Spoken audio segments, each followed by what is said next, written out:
Juste un petit topo. Là, on fait les crêtes. On se mettra devant avec Thibaut et Pierre Arnaud, il fera la clôture. On monte au sommet du Cuseau. On fait une petite descente, c'est la descente des gravats.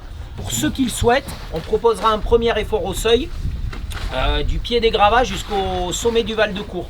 Ça fait à peu près 20 minutes. C'est difficile, hein. C'est rugueux la montée, hein, pour ne pas dire vicieux. On a déjà pris 4 minutes de retard, donc il va falloir accélérer.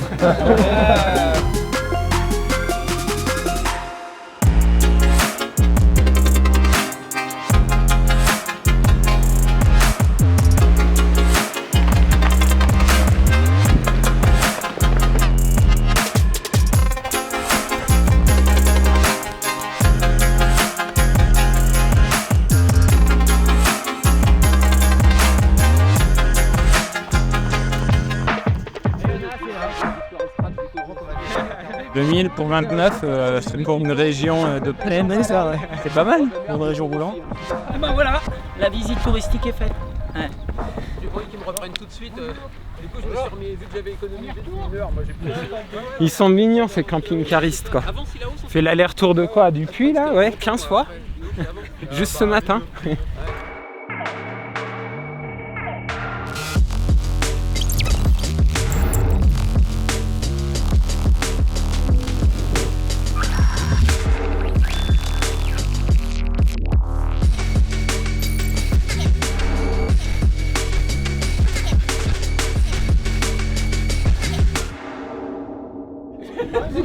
C'est le premier arrivé. Hein. C'est vrai? Moi, je voulais pas qu'il me rattrape, moi, je l'ai vu, je l'ai recouru du coup. Et j'ai dit à Jules, est-ce que t'as tordu Garivier? Il me dit, fais chier, il m'a battu là-bas. J'ai repris l'entraînement de Thibaut depuis 3 ans. La différence par rapport à un athlète plus amateur, entre guillemets, c'est qu'il y a une équipe autour un petit peu plus fournie. Moi, je suis en maillot, mais je suis pas tout seul. Mon idée, ça a été vraiment de m'entourer de toutes les personnes dont j'avais besoin pour ne pas me blesser et optimiser la performance.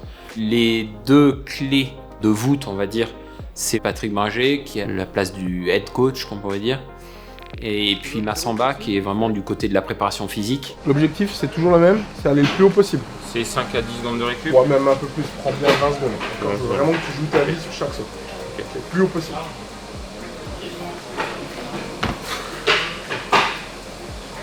Théo là.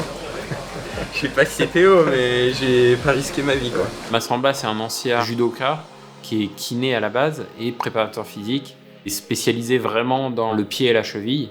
On voit que ta phase excentrique, elle est très lente. Tout ça, c'est ton organisation. Ouais. C'est quelqu'un qui a beaucoup de connaissances sur la biomécanique et qui s'intéresse et qui creuse énormément les problèmes de leur genèse jusqu'à leur résolution. Allez, encore.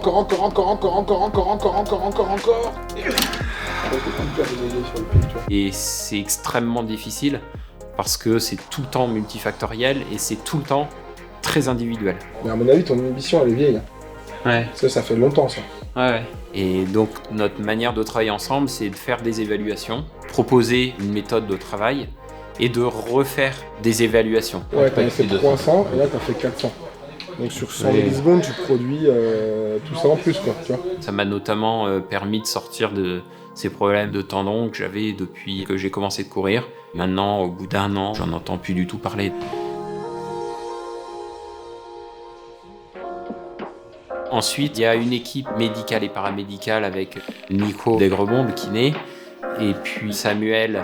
Je pense que pour l'ultra, il faut faire attention à cette stratégie-là parce que tu as la fatigue, la déshydratation, tout ça. Ouais. Et ça peut être envisageable. Ce qui m'apporte, c'est son expertise vraiment dans le domaine de la nutrition et de la médecine du sport de haut niveau. Ce qui est différent en fait d'un médecin du sport un petit peu plus classique, plus tourné vers le traitement des pathologies traumatiques. Les sucres, tu les assimiles bien là? Ouais, je pense. Ce qu'on fait, c'est vraiment des ajustements de choses assez fines dans les paramètres sanguins et l'optimisation pour la performance sur le plan nutritionnel notamment. Le profil il est fait, maintenant c'est du travail de conservation de tes acquis et puis de travail jusqu'à ton objectif, jusqu'à l'UTMB. Ensuite, la cryothérapie, Cryo Advance, c'est forcément une technique de récupération qui, il faut bien le dire, est secondaire. Maintenant, j'essaye d'aller chercher toutes les techniques de récupération pour être au maximum. Aussi, j'ai fait plusieurs séances d'oxygénothérapie, donc ça permet d'oxygéner les tissus. Moi, je l'utilise après les courses pour réparer les dommages cellulaires. Et c'est aussi une thérapie alternative. Et puis, ce qui est aussi important, c'est Charlotte qui m'aide depuis la genèse de ce projet. Son rôle, c'est de coordonner, notamment dans tout ce qui est logistique autour des courses, et puis interaction avec les partenaires, les médias. Donc, ça fait que améliorer ma relation avec tous mes partenaires, en plus de me décharger à la fois du temps et puis de la présence psychologique.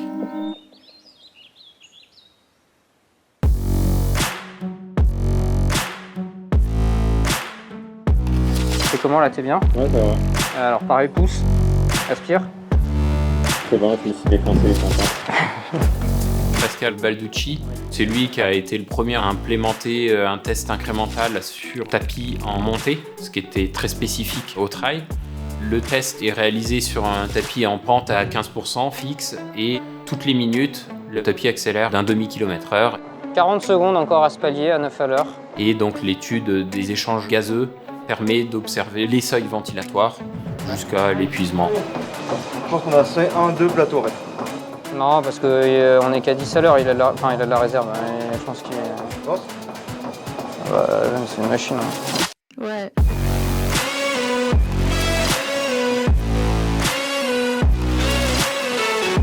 C'était vraiment des valeurs que je n'avais jamais explorées. J'avais jamais fait de test physiologique et qui me semblaient importantes de faire au moins une fois. 11 à l'heure. Et puis là, vous avez vu les débits ventilatoires. Donc là, 180 litres, c'est ahurissant. On avait l'étude de la VO2 max, qui est la consommation maximale d'oxygène pour l'effort maximal, et le seuil ventilatoire 2, qui est schématiquement le plateau sur l'allure course courte, et ensuite la zone entre le seuil 1 et le seuil 2, qui est l'allure course pour des trails longs, type les mondiaux, l'allure à laquelle on monte les bosses. Allez, ça passe à 12,5 là. Allez, tu t'accroches. Allez. Super. Bravo. Principale chose que j'ai sortie de ces tests, c'est de me faire confiance, de savoir qu'en fait mes ressentis étaient extrêmement corrélés, notamment à mon seuil 2. C'était très très progressif et puis là, boum. Et ça s'entendait, ouais. C'est le moment où tu as commencé à faire du bruit. Moi je l'entends bien et c'est bien ce que je vis en fait quand je fais... Et on ne trouve pas véritablement de seuil ventilatoire 1 chez moi, ce qui peut correspondre aussi en fait à mes ressentis que j'ai tous les jours, c'est-à-dire que c'est assez linéaire jusqu'au seuil 2. Puis là d'un coup, ça explose. Puis on arrive à des valeurs qui sont exceptionnelles, hein. Ça frôle les 200 litres par minute. Ça m'a donné vraiment confiance et ça m'a permis de travailler les yeux fermés quasiment aujourd'hui, quoi. Voilà, maintenant il n'y a plus qu'à aller s'entraîner parce que bon, les chiffres c'est bien beau, mais quand même, ce qui est important, c'est de mettre les watts en bosse.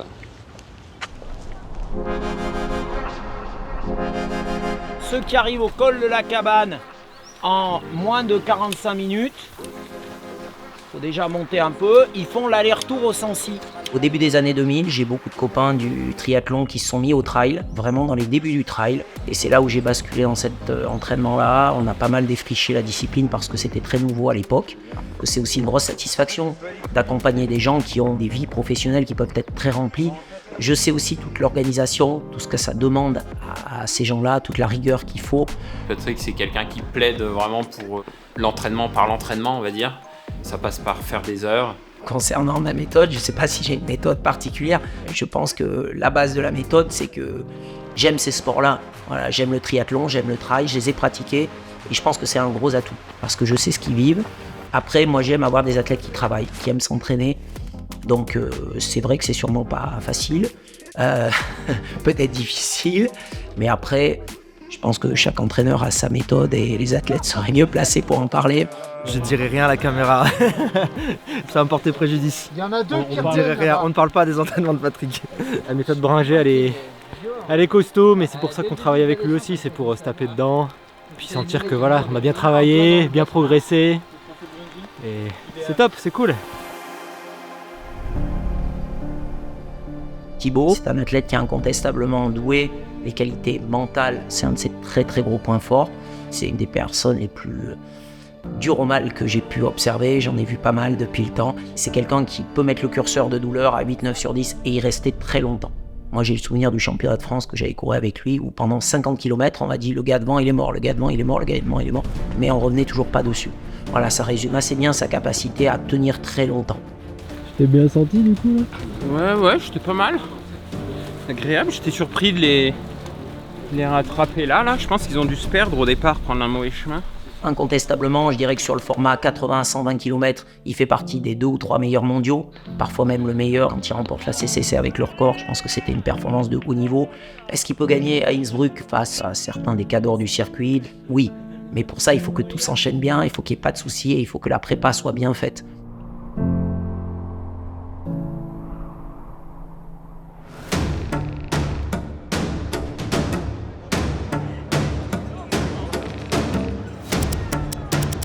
J'ai fait me tromper de parcours. Il y a un parcours dans la montre qui s'appelle Boucherie. Moi, c'est le parcours de trail le plus dur que j'ai jamais fait. Très très peu de répit, c'est technique et quasiment toujours très raide. Sur le papier, c'était un parcours qui me plaisait bien et ça s'est confirmé. Après, voilà, il faut faire avec la forme du jour. 6, 5, 4, 3, 2, 1.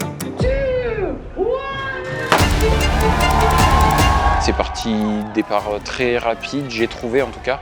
Moi, je suis resté dans mes valeurs hautes de ce que j'avais prévu.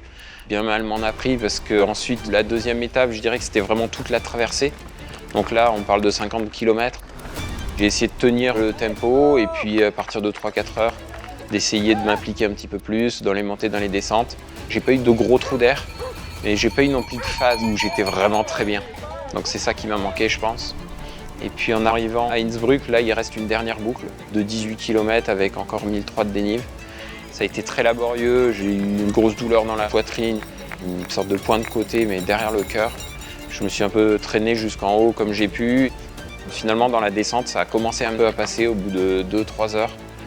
Et donc, rejoindre la ligne d'arrivée, ça a été encore un soulagement une fois de plus. J'ai essayé de faire jusqu'à la dernière ligne droite, vraiment impliqué pour essayer de jouer le titre par équipe.